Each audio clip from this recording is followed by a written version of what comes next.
This episode of the Royal Ramble is dedicated to the memories of Dave Hebner and Tim White.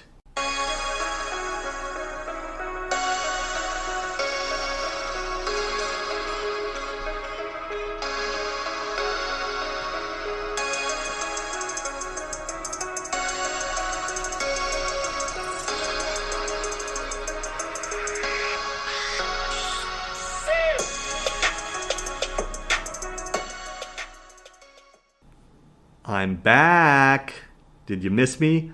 Okay, well, I've only been gone for a week, but it seems like an eternity, doesn't it? I have missed a lot. What I did not miss, however, was the big Impact pay-per-view last night. It was Slammiversary coming at us from the place the company all started, Nashville, Tennessee. So we've got a pretty big review on this show today, but before I even get to that, I want to address some of the big news stories of the week. Well, there were two big ones anyway, both of which had to do with the WWE. Vince McMahon is currently making headlines across the entire pro wrestling landscape, and not for any good reason. Allegations of sexual misconduct were directed at both Vince McMahon and his associate John Laurinaitis this past week, claiming that a female WWE employee whom they both had sexual relations with was paid a hefty sum of money to keep quiet. This person's identity has yet to be revealed, and I honestly don't think it ever will be. But this is not the first time that McMahon has been under investigation. I'm sure many of us remember the Mike McGurk incident from all those years ago. I'm sure she does. But in this day and age, acts of this nature aren't the easiest to just sweep under the rug. I'll provide more details on this developing story in the Facebook group as they become available. The one thing that I didn't think was a particularly wise decision was Vince's appearance on SmackDown this past week, basically saying without saying that this is no big deal, which didn't exactly present him in a great light. The lighter piece of news that broke this week is that Brock Lesnar, much like myself, is back. He's back in the WWE and back to challenge Roman Reigns yet again for the umpteenth time at this year's SummerSlam event on July 30th in Nashville. This is becoming like a running joke. There is literally no reason, storyline or otherwise, for this match to happen. Reigns defeated Lesnar pretty decisively at WrestleMania this year, which you would think was the final conclusion of that story. It's time to move on, right? Wrong. They did this exact thing in the Cody Rhodes and Seth Rollins feud where it felt like an Energizer bunny that kept going and going and going. Not even the setup for the match was anything special. The difference between this and the Rhodes vs. Rollins feud is that all of Rhodes and Rollins' matches were at least different. This just feels like the exact same match on loop. Not even on the WWE's own Instagram post have I seen even one positive comment. They have a lot of work to do to make people care about any of this because I fear that as good as Roman is doing right now, the fans will turn on him in a heartbeat if this keeps up. Fans are just bored of the same old stuff year in and year out. The company has made it absolutely crystal clear that they are going to push Brock, Roman, Edge, Becky, Charlotte, and Ronda, period. Everyone else is just a supporting character that doesn't mean anything. I mean, I guess they have been pushing Cody and Seth lately, but who knows how long that'll last. So now that the negativity is out of the way, let's think more positive and focus on the pay-per-view that just happened. Let's talk about Slammiversary.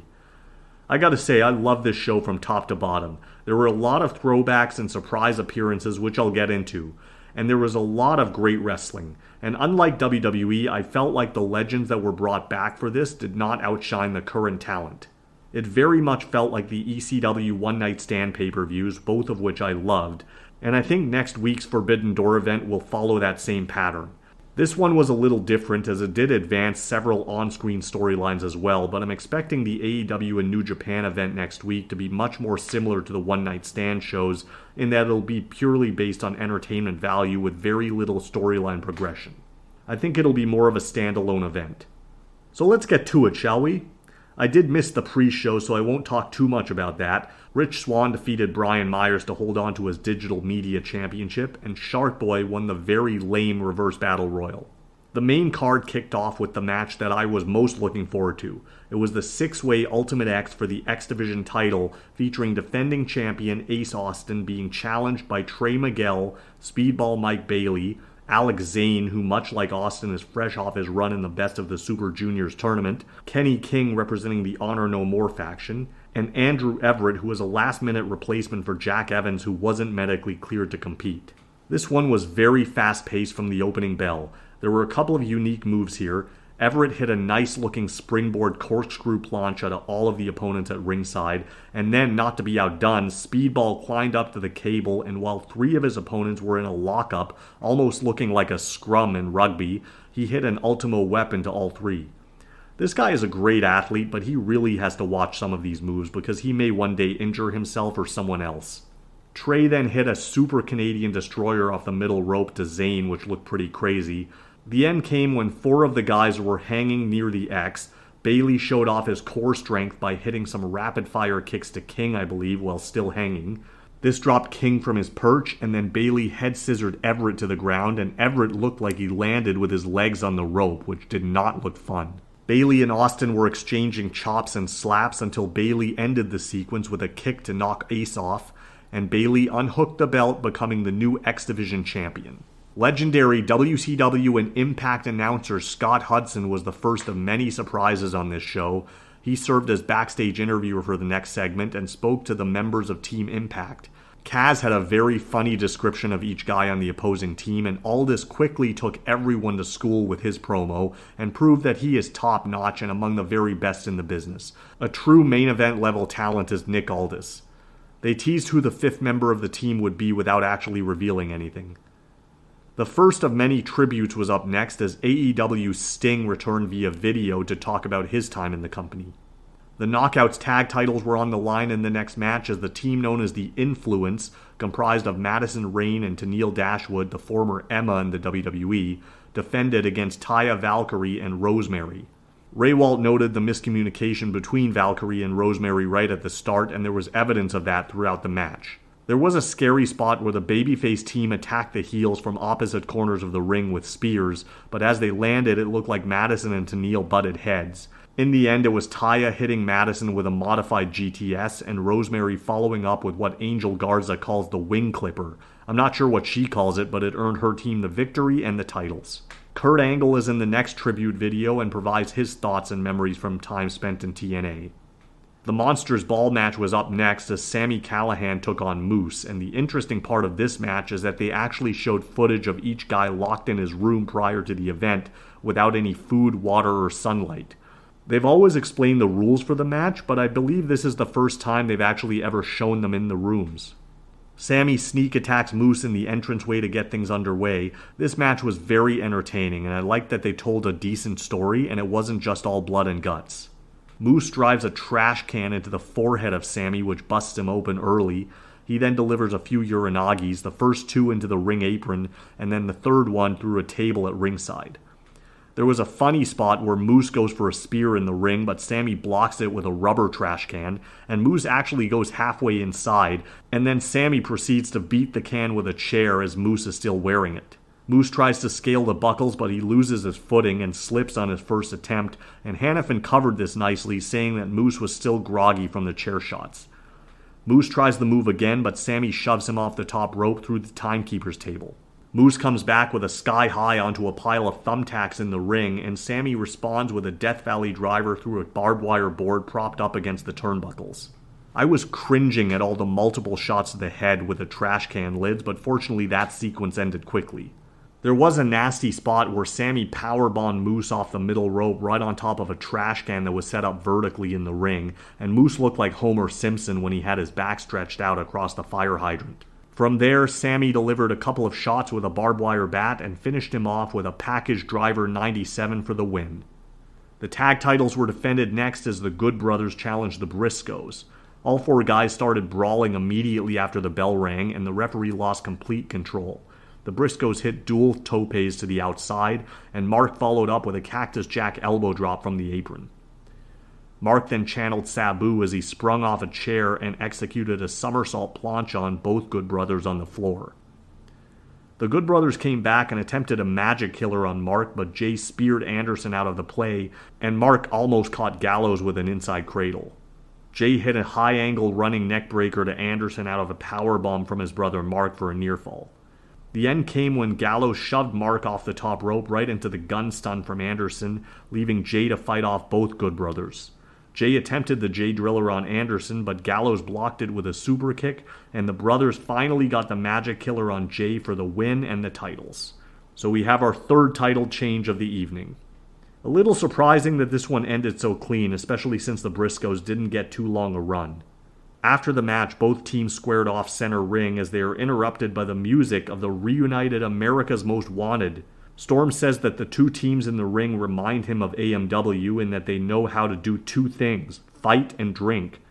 Storm says that now that the fighting has stopped, it's time to drink, so all three teams started chugging beers to celebrate this anniversary. You know, Impact doesn't get enough credit for their production value. They put together a very nice video tribute to Don West and Mike Tenay up next, and then the announcers brought attention to the GoFundMe campaign for Don West, who is currently battling lymphoma. Christy Hemme is in the ring next, and I must say that after an almost 10-year absence, she still looks amazing. She introduces Impact GM Scott D'Amore, who comes out to the old Team Canada music and dressed in his old attire before joining the announcers on commentary. The 10-man tag team match is up next, featuring Honor No More, comprised of Eddie Edwards, Matt Taven, Mike Bennett, PCO, and Vincent against Team Impact, consisting of Chris Sabin, Alex Shelley, Nick Aldis, Frankie Kazarian, and a mystery partner.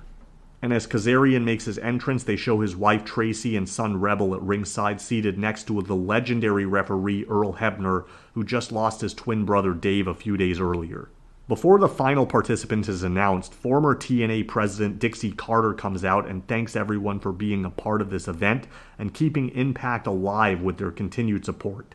Dixie then reveals the final member of Team Impact, which is Davey Richards, and I immediately didn't think this made any sense until I remembered that Davey's former partner Eddie Edwards was on the opposing team, and the whole match kind of built towards the showdown between the Wolves. There was a great spot in this match where there was a sequence of about 20 or so moves, one right after the other, with Team Impact eventually getting the advantage. Kenny King came out and interfered, which also brought out D'Lo Brown in his Aces and Eights attire, who dropped King with a sky high and then a lowdown, and almost slipped off the ropes before finally completing the sequence. Maria hopped on the apron at one point trying to distract Sabin, but Tracy jumped over the guardrail and took her out. And then the Guns hit multiple super kicks on PCO in the end, and as Kaz hit the Way of the Future on Bennett, Shelley hit Taven on the other side of the ring with Shell Shock, which is essentially the same move, and then Sabin finally hit PCO with a Cradle Shock. But referee Brian Hebner was down on the floor, so his father Earl jumped the rail and replaced his son in the match. I guess that's legal? And Earl took his own sweet time climbing into the ring to count the pin on PCO, who was hit by the Cradle Shock an eternity ago. In the most shocking surprise of the night, AJ Styles made a video appearance for the next tribute. He talked about his own memories and highlights from his time in TNA and thanked both the fans and WWE for allowing him to do this. The Queen of the Mountain match was up next as Tasha Steelz defended against Chelsea Green, Jordan Grace, Mia Yim, and Deonna Purrazzo with Mickie James as the guest enforcer. Chelsea and Deonna were working together throughout the match, and the first pin came when Chelsea hit a flying crossbody to all of the opponents on the outside from the top rope, and then Deonna came off the other side with a somersault, allowing Chelsea to get the pin on the champion Tasha Steelz. At first, Tasha refused to enter the penalty cage, but Mickie threw her into Savannah Evans and forced both of them in there. Mickie later ejected Savannah from the match. Yim got the next pin on Chelsea with a bridging belly-to-back suplex, and as Chelsea entered the cage, she kicked the cage door into Mickey's face to add some fuel to the fire of their feud. There was a nice spot where Tasha stepped off Jordan's back on the top turnbuckle and hit a cutter to Yim off the ladder. Deonna then forced Tasha into submission with the Rings of Saturn. Yim re-entered the match and delivered a dropkick from the top of the cage to Chelsea back in the ring, who fell backwards into a ladder propped up against the ropes. Yim then tried her best Shelton Benjamin impersonation by running up the ladder and executing a somersault plancha to opponents on the floor. She then hit a package piledriver outside and got a pin on Grace.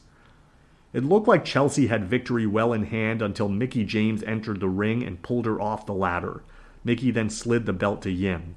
Deonna hit a nasty-looking powerbomb to Yim on top of a ladder on the canvas, and as both she and Chelsea climbed the ladder, Yim tipped it over and both women crashed through a table at ringside, which didn't look pretty, but ended up much better than it could have been considering their positioning.